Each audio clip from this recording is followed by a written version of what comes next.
তোমাদের পরীক্ষার সময় হচ্ছে 3 ঘন্টা, তোমাদের পরীক্ষার পূর্ণমান হচ্ছে 100।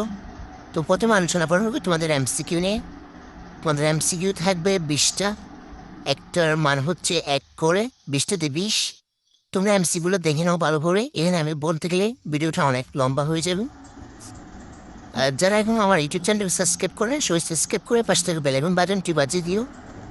তোমরা তো জানো তোমাদের 2025 সালে অনেকের পরীক্ষা ভালো হয়েছে এবং অনেকের রুল 1-2-এর কাছাকাছি। তো তোমরা কমেন্টে বলছো ভাইয়া এবারের পদ্মবাসীর পরীক্ষার প্রশ্নটাও দেন।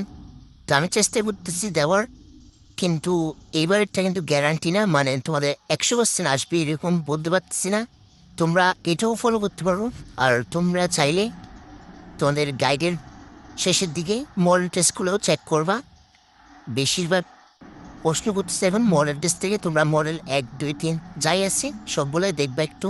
এই ছিল তোমাদের 20টা এমসিকিউ, 20টার আনসার দিতে পারলে তোমরা 20 নাম্বার পাবা।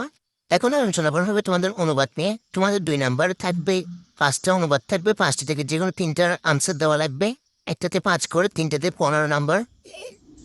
তো তোমরা অনুবাদগুলো দেখে নাও এবং গাইডের সাথে মিলাই নাও। গাইডে হোক বা বইয়ে তোমরা একটু দাগাই নাও।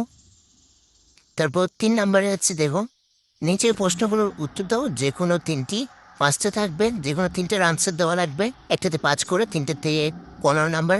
4 নাম্বারে থাকবে তাহাকিক করো যে কোনো 5টি। এর কয়েকটি দেওয়া আছে, তোমরা 5টা লিখবা।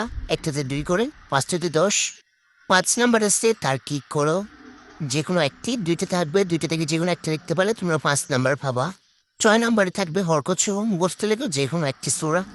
2টা থাকবে, 2টা থেকে যে কোনো একটা লিখতে পারলে 5 নাম্বার পাবা। 7 নাম্বার আসছে নিচের প্রশ্নগুলোর উত্তর দাও যে কোনো 2টি। 3টা থাকবে, 3টা থেকে যে কোনো 2টার আনসার দিতে পারলে তোমরা 10 নাম্বার পাবা। একটাতে 5 করে, 2টাতে 10। ওর 8 নাম্বার আসছে নিচের শব্দসমূহের দাগ দেওয়া অংশগুলো তাজবিতে কায়দা নির্ণয় করো যে কোনো 5টি। একটাতে 1 করে, 5টাতে 5। এখন আলোচনা করা হবে তোমাদের মৌখিক পরীক্ষা নিয়ে। তোমাদের মৌখিক পরীক্ষার নাম্বার থাকবে 15 নাম্বার। তো তোমাদের 9 নাম্বার দেখতে পাচ্ছ, দেখে দেখে তেলাওয়াত করো।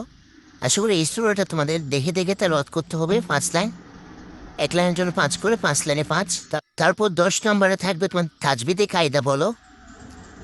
এখান থেকে এগুলো বলতে হবে, তারপর তোমরা 5 নাম্বার পাবা। তারপর 11 নম্বরে থাকবে সূরা আল বুরুজ এর শেষ 5 আয়াত মুখস্থ বলো। এই সূরাটা বলতে পারলে তোমরা 5 নাম্বার পাবা। তো এই ছিল আজকের ভিডিও।